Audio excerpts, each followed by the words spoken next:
here, Midwest Market Management. I've got Riley Sykart on with me here today, and we are going to jump into South America weather. Riley, it looks like all this rain in northern Brazil is actually becoming more of a problem, at least from a quality standpoint, than what we have really been talking about here.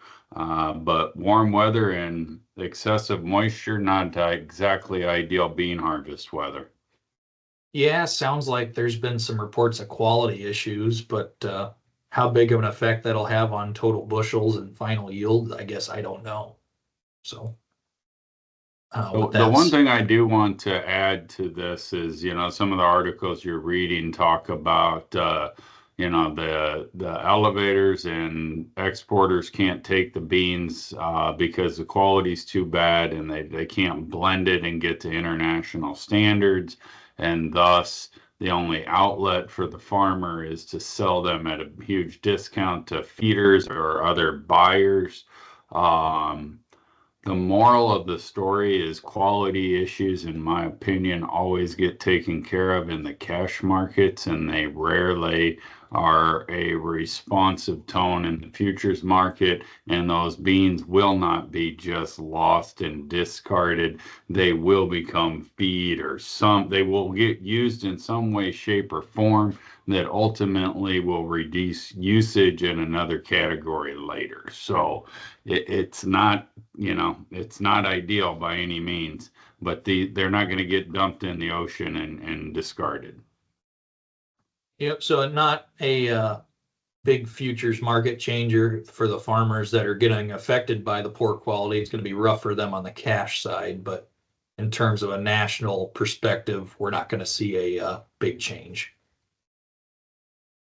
So all that said, speaking of perspective, first thing I want to do is always when we start looking into South America weather, put into perspective how big of an area we're looking at. So first crop, looking anything from Mato Grosso and the Tocantins all the way down through central Argentina. Take just Mato Grosso on a U.S. map, almost the whole Midwest. So very large amount of area that we're trying to scope out for this crop. So one new thing we do have this week too, harvest progress that came out on Friday. Still running behind the 5-year averages. And I did read some reports that traditionally Safrinha corn wants to be in by the third week of February for it to be considered full potential. And the traditional number is 85% of Safrinha corn is planted by that time. Current figures are saying down to about 77% of Safrinha corn might actually be able to get planted. So as this harvest is slowly moving along, it is affecting the amount of Safrinha corn acres that could get planted. So I don't think that's going to be a short-term thing, but I think long-term, it could potentially have an effect on the corn market if those planted acres or that yield on that Safrinha crop is lowered because of the planting window. So definitely something to keep an eye on there. But overall, in terms of first crop progress, both sides of the tape 4 to 5% behind average. Not a disaster by any means. We'll just have to keep watching and see if those numbers start to pick up closer to average numbers. So moving ahead here, next 1 to 5 day temperature, more of the same. That region of Paraguay, northern Argentina, some small areas of Brazil, very warm. Everywhere else, it's not. And 6 to 10 day looks like about the same chart. A little bit more heat sneaking into Mato Grosso, but other than that, more of the same. Moving ahead here, here's where you get those quality issues on beans. Last 2 weeks of rainfall, some regions getting 5 inches, which not out of the ordinary, especially in the month of January. We are in the time of year now where rain is going to start trickling down week by week. So we should no longer see amounts in that 4 to 5 inches per week like we have been seeing in the past. But these quality issues, especially in areas that are getting these heavy rains, like in Mato Grosso do Sul, Paraná, or excuse me, that's not Paraná. That's I cannot pronounce that one. I apologize. But heavier rains is definitely affecting grain quality. Next 1 to 5 days, like I mentioned, Clint, they don't want to get the 3-inch rains anymore. Look what they're getting in the north. So is it a disaster for them by any stretch? No. Could it keep harvest progress running behind average? I think yes. So in terms of where the problem areas really have been, Argentina is getting some rain here in the next 1 to 5 days in this northeastern region. Down in central Cordoba to Buenos Aires, this region is in need of rain down here and they're not getting it. But a lot of the area that did have heat and really needed the rain is looking to get it over the next 1 to 5, and the 6 to 10 is as well. So the issues in Argentina looks like they're going to start getting resolved. And finally, the 6 to 10 day in Brazil is not showing rain over 2 inches. I think that's the first time I've seen that in quite some time. So traditionally, for that Safrinha crop, they want rains to continue through the month of March, and then dry season's usually kicking in. If that rain does completely shut off early, I definitely think that would have an effect on the markets. But for right now, business as usual in South America. So moving over to looking at that Safrinha crop, 1 week temperatures, 3rd week in a row, not spending any time here, 80 degrees temperatures.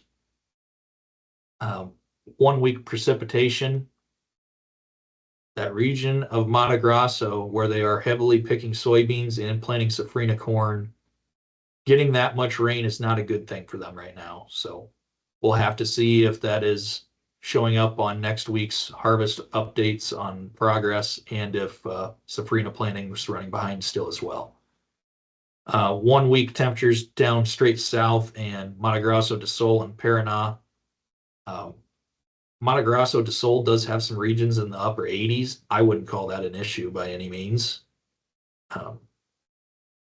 Clint, you got anything to add to that? I mean, 80 degree temperatures just don't, there's nothing to be concerned about there. Wouldn't you agree? No, looks like our moisture concerns are probably the biggest thing on the radar right now.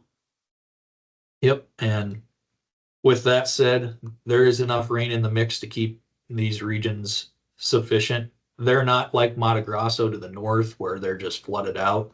These regions are, I would say, more in an ideal spot right now in terms of precipitation. So everything's okay in that southern region. We'll just have to keep watching and see what happens. But that is all I have today, Clint. I feel like I was a little bit windy today, but there are some changes starting to happen and not necessarily to promote a bigger crop in South America. So. Well, it's not uncommon, Riley. Usually we get into these big crop years and then we build them up as big as we possibly can, overinflate them in the trade's mind, and then ultimately something will shave at least some top end off of that thing before you actually get her tucked away. So certainly I don't see anything here that seems like we're going to lose a massive amount of soybeans here. I think probably the bigger, if there were a bigger concern would be how much Safrinha corn planting is going to get delayed. And no disrespect to the South American producer, but I do believe there is a lot of U.S. farmers hoping this rain continues and